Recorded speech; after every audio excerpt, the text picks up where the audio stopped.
Hey everyone, so today we're going to be making some cranberry applesauce. So first we're going to start off by washing our apples just like we did the other day. You can see that video that was posted just 2 days ago.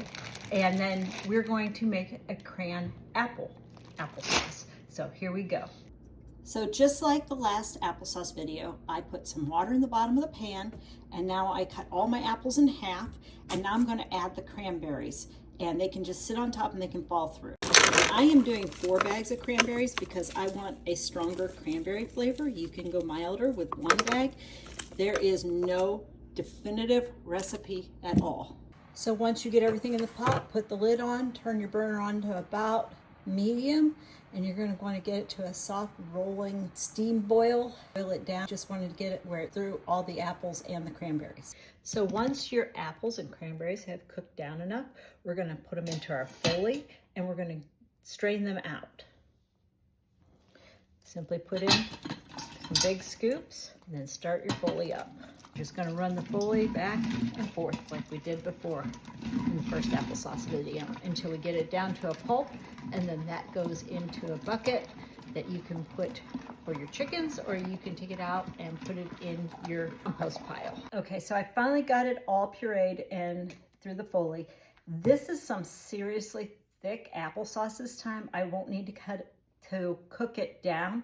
All I will need to do is add some sugar, heat it back up when I have a minute. So this is going to be on pause for a few hours because I have other things I need to attend to. And then I will, once I get it up to heat and the sugar is melted, I will then can it from there.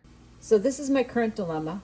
I don't have a pot big enough to put all the cranberry applesauce in at once in order to add the sugar. So I'm having to divide it into 2 pots. Because cranberries are sour, I am adding a little bit more sugar than I did the last time in the combination of these 2 pots. I've got 2 cups of sugar here. I'm going to add the majority of it, so probably 1.5 cups worth here in the bigger pot with the larger amount. And then I'm going to add the rest, about 1/2 cup, in the smaller pot. And then I'm going to mix these in, and as this heats through and dissolves the sugar, and when I start actually ladling it into the jars, I will then add the other pot in here. So it will already be sweetened, and hopefully they'll be about the same sweetness levels. Okay, so the applesauce, the cranberry applesauce, is finally heated enough through that I can put it in my hot jars and start ladling it in so I can get it into the canner. Now remember, we're leaving a 1/2 inch head space. So now the cranberry applesauce is low enough that I'm going to add this other part into it and stir it and mix it in. Next, we're going to wipe our rims, wipe them good, and then you're going to add your lid and your ring fingertip tight. Next, you're going to place the jar in your canner. I have a basket inside mine so it keeps the jars from being on the very bottom of the canner. Next, we're going to put the basket down into the canner very carefully, submerging the jars into the water. The water was boiling, so we're going to set the timer for 20 minutes. So the timer just went off, and now we have to take this out of the water. So we're going to grab the basket and we're going to lift it. So once you've lifted the basket out, you're going to pull the jars out. I use a towel and put them on my countertop.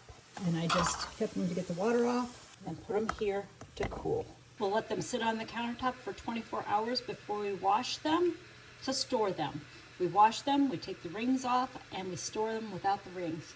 And they should begin popping here shortly. But this is Kelly signing off from Yellowknife Homestead. Have a great day.